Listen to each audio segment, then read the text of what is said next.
Raccoon hyphen hyphen hyphen hyphen Formers. What does that spell?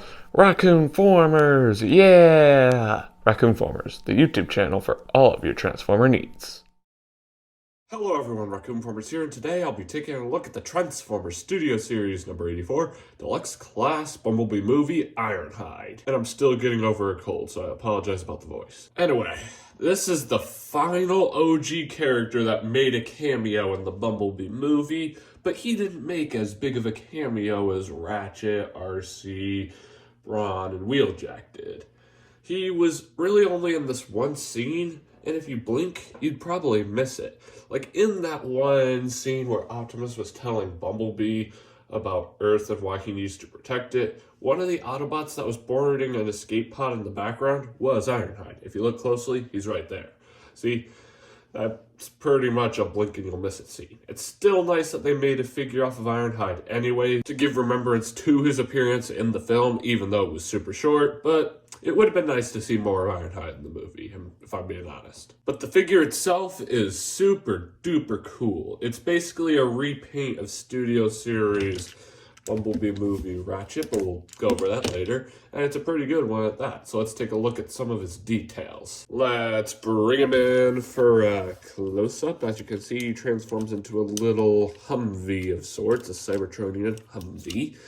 And he's decked out in normal Ironhide colors, red, yellow, and blue windscreens here that are somewhat transparent with an awesome Autobot insignia right down the front. Very cool. Awesome looking wheels, decked out in black and red. Real cool combo of colors, if I do say so myself. We do have a little bit of robot kibble underneath, but he still rolls perfectly fine, so it's not that big of a deal. We also have an awesome looking trunk here, which also is what hides his head, which is right there. It's overall a pretty decent, cute little vehicle mode. Ironhide comes with one accessory, and that's a blaster, because all Transformers gotta come with a blaster. Like I said, it's just the way Transformers work. It has a lot of cool details sculpted in, I must say. Awesome looking barrel right up there. Awesome looking handle. And just a lot of other gun-like details that make this blaster look super cool. And it's also the same accessory that Ratchet comes with, it's just more black. This one is gray, this one is black. It would have been nice if they included something else with Ironhide to make it seem like a different figure with a different weapon, but the gun does look cool nonetheless. It just would have been nice for something different, but I'm happy with what we got. Well, friends, let's get down with some comparisons. First up, here we have Bumblebee movie Ironhide next to Bumblebee movie Ratchet. Now you can definitely see what I mean about them being repaints of each other. They have so much similarities here, just different in the color scheme. I honestly like Ironhide's color scheme, but Ratchet's color scheme is pretty good as well. But let me know in the comments which color scheme for this vehicle mode you like best. And I'll also do the same comparison in robot mode, and you can tell me which color scheme looks best there. But these two guys do look phenomenal together nonetheless. Alright, they really do. Now here we have all the characters that made a cameo in the Bumblebee movie together. We have Studio Series Bumblebee movie Wheeljack, Studio Series Bumblebee movie RC, Studio Series Bumblebee movie Brawn, and Studio Series Bumblebee movie Ratchet. These guys look phenomenal together. Wheeljack, RC, Ratchet, and Brawn did have a bit more of a role in the movie because they actually had lines. Ironhide did not. He was just in the background of that one scene with Bumblebee and Optimus Prime. So it would have been really nice if they maybe added a one-liner for Ironhide at the beginning of the Bumblebee movie when the other characters here got their one-liners. That would have been really nice to make Ironhide a bit more memorable in this movie, but it's alright. These figures here still look phenomenal together nonetheless. Let me know which one is your favorite. Well, friends, this pretty much wraps up Ironhide's vehicle mode. Let's get down to transformation, shall we? Hey! That was a pretty good 360, I'm not gonna lie. Anyway, first we can take his accessory, set it off to the side, and then you can come down here and begin down here. You can open up the side doors here. And then you can untab the arms from this area down here. And it will allow you to just untab all of this. You also need to untab this little bit from the elbow right there. fold her out.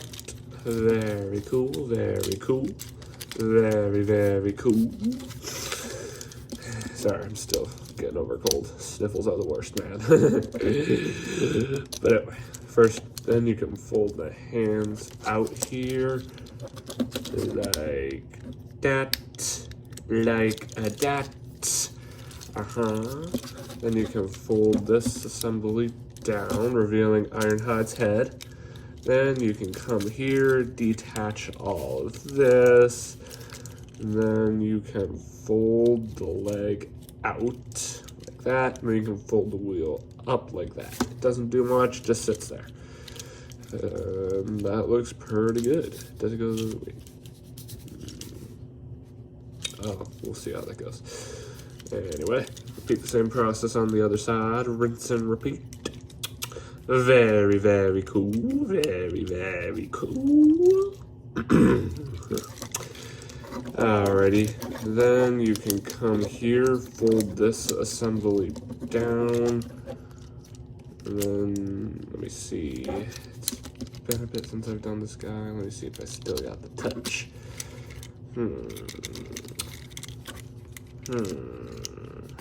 There. You just rotate that around, and then it lines up with the waist and stuff. And you just click all that into place and hope it all goes in like it's supposed to. Okay. And you can fold this part in, and you can fold these back here, creating an awesome looking back look. Very, very cool. It's not the easiest to get everything lined in, but once you do, it'll look cool. And also, I was right when I thought about rotating the knees, so you can rotate those around as well. Like that. And also, that's not fully tabbed in. Give me a second. I got it the best I can, ladies and gents. It just does not want to fully slot in there for whatever reason. Let me know in the comment section below if you're able to get that slot slotted in. And if you are able to, let me know in the comments how you were able to, so I can use that information going forward. Now you can just fold the arms out the rest of the fists out the rest of the way, I should say. Then you can bring the gun in and put it in his hand. Or if you don't want him to hold it, you can come here to the back and have it be right. Wait.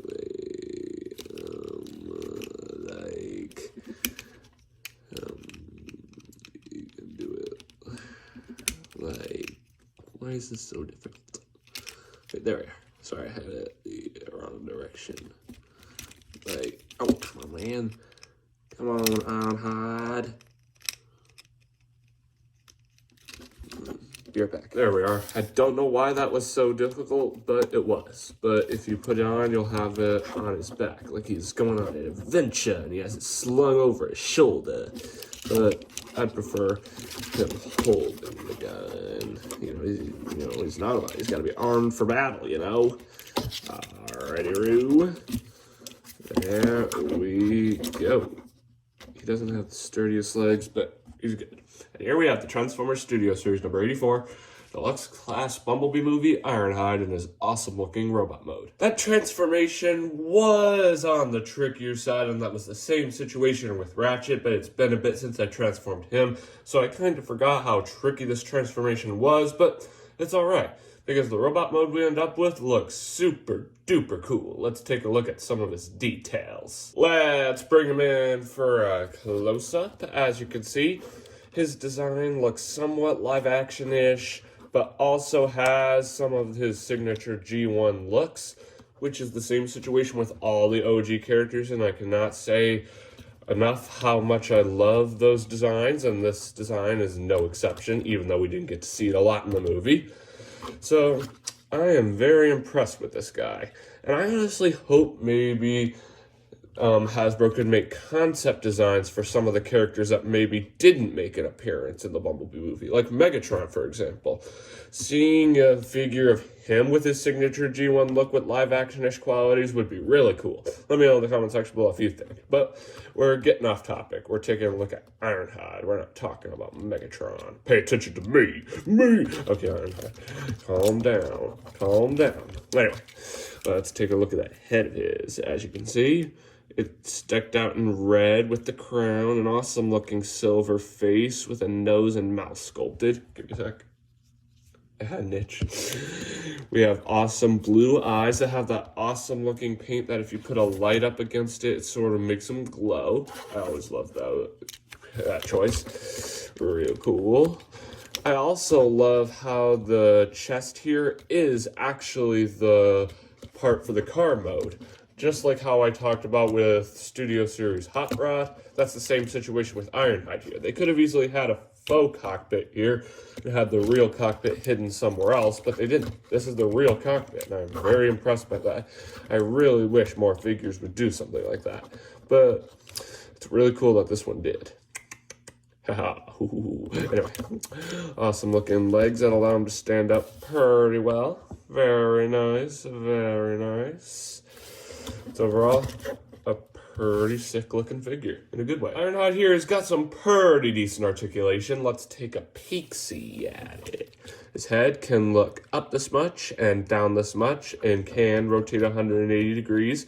And it can also somewhat teeter from side to side like that. Real cool. His arms can rotate all the way around and can go out this much and in this much. And there's a bend at the elbow, and there's also a rotation at the elbow. No wrist articulation, however. His legs can go up this much and back this much, and it can bend like this. And there is there a rotate at the foot? No, there's not. I thought there was a rotate at the foot for a second. My apologies. His waist can also rotate all the way around for transformation, I'm pretty sure. And also this backpack does not like stay tabbed in, which is a shame. Yeah, some pretty decent articulation, I'm not gonna lie. Well, friends, let's get down with some comparisons. The first comparison I've got here for y'all is him next to his repaint buddy, Ratchet. And now, for whatever reason, he's not wanting to stand up, but there we are. As you can see, these two guys look very similar. They both have the cockpit chest, they have similar legs, arms, and body types, even with those doors on the back. The only real difference between these two guys is the color scheme, obviously, and the head. Ironhide's head is a bit more slim with that little fin on the top, and Ratchet has the horns that he normally has. So these two guys definitely are similar, but there are some notable differences, but they look phenomenal together. Let me know in the comments which of these two color schemes you like best. And let me know which figure in general you like best between these two. And here we have Ironhide next to the rest of the OG characters who made a cameo in the Bumblebee movie. This comparison is awesome. It really would have been much more of an awesome comparison if Ironhide actually had a one-liner at the beginning of the Bumblebee movie like the rest of these guys did, but the comparison is still awesome nonetheless, especially considering that all of these guys have a design that's so similar to their G1 design, just with live-actionist qualities. Again, I love those designs, and it makes this comparison all the more awesome. Let me know in the comments what you think of it. Well, friends, this pretty much wraps up Ironhide's robot mode. Let's get down to transformation, shall we? That was not a good 360 because he fell over. Sorry about that. Anyway, let's set his accessory off to the side. And then first, we actually a niche, so I use my elbow, you know, it works. Anyway, first you can untab the arms and fold them out like this, and you can fold the arms down like this, fold the fists in like that, and you can fold this entire assembly up and around. And you can fold that down, and you can fold this up, which will make that trunk that he had in his car mode. So, yeah. This part is definitely a part where I normally have troubles, so let's see if I can do it for y'all. First, you can fold the foot up, and then you can fold this assembly up like that.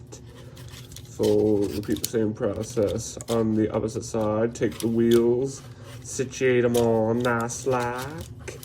Very, very cool. And then I'm pretty sure you rotate this around and rotate that around so that way the faux wheels are on the inside and the real spinning wheels are on the outside. Repeat the same process on the opposite side after I scratch an itch. Itches are weird. And then you can take this assembly and then just shimmy it forward as best you can.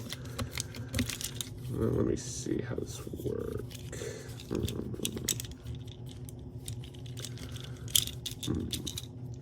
I'll be right back. I figured it out, ladies and gentlemen. Let's see if I can do it for y'all. So first, you basically just rotate this assembly around, and you can bring the foot out a little and fold this up.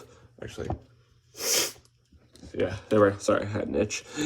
Then you can just fold that up and have the toe just sit directly right on there. I don't think there's a tab that it slots into, but it goes in pretty well once you get it all in, No tab required this time around. Just go. And then you can just repeat the exact same process on the other side. And you can just situate them up here. Then you can take this entire assembly and bring it over. There are two tabs right here and here that'll tab right into those tabs there. You can do all that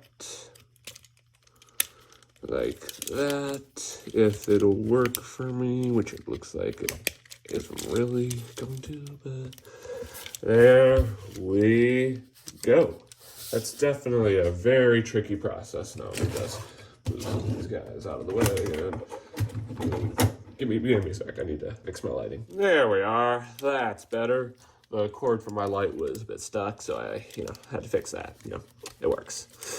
Anyway, now we can come here and deal with the arms. Fold them in, and there's this little tab right here in the gray part that'll slot right into that little slot on the hip, I'm pretty sure.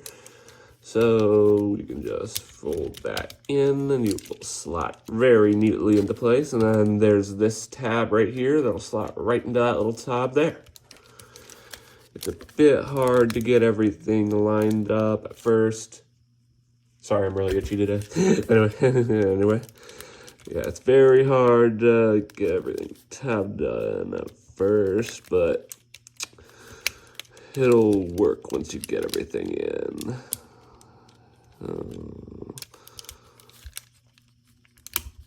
There we are. No, it's not. There we are, y'all. And I also went ahead and did that on the opposite side as well because it's pretty much the exact same process, so we can move along. But once you're done, you'll have something that looks on the lines of this. It isn't perfect. As you can see, it isn't really fully in, but it's sturdy enough, so it'll work. Now for the arms here, you can take this little tab here and tab it right in that little slot right there on the toe. It'll just slot right in. Repeat the same process on the opposite side. Also, you need to make sure the arm is rotated the right direction so this part is up, and then the tab will tab right in. Yeah, it isn't perfect, but it'll do. Give me a sec so I can clean this guy up before we accessorize him. There we are, ladies and gentlemen. It took a little bit, but now everything is a whole lot neater. Once you're done, you'll have something that looks on the lines of this, and it looks pretty cool, I'm not gonna lie. So now for the accessory, you can just take it and put it on top.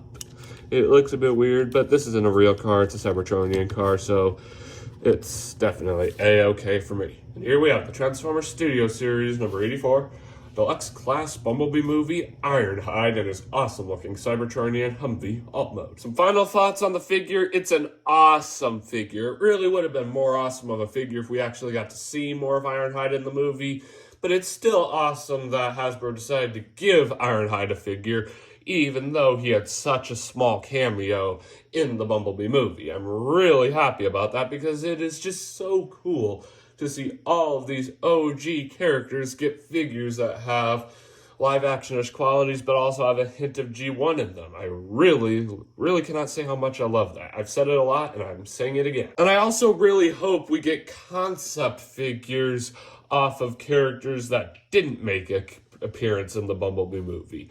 Let me know in the comments if you can think of any figures that you'd like to see with Bumblebee movie designs that didn't actually make an appearance in the Bumblebee movie. I'd love to hear your input. Well, friends, this pretty much wraps up this video review. Thanks for tuning in. Remember to click that big red subscribe button and hit that notification bell so you never miss out on a future video. And first off, thanks for watching the video, even though I had such a gravelly voice. As you all know, colds are no fun. And the next figure I'm planning on reviewing will be the next Studio Series 86 figure in Wave 3 of the respective subline. That being Studio Series 8611 Preceptor, and who's also the first triple changer to be added into the Studio Series line. So I'm definitely excited to take a look at them with all of you, and make sure to rendezvous back here whenever that video is ready. I'll be sure to keep you posted on its progress. Anyway, y'all, that's all I have to say. As always, I'm Raccoon-Formers, and I'll catch you next time. Peace.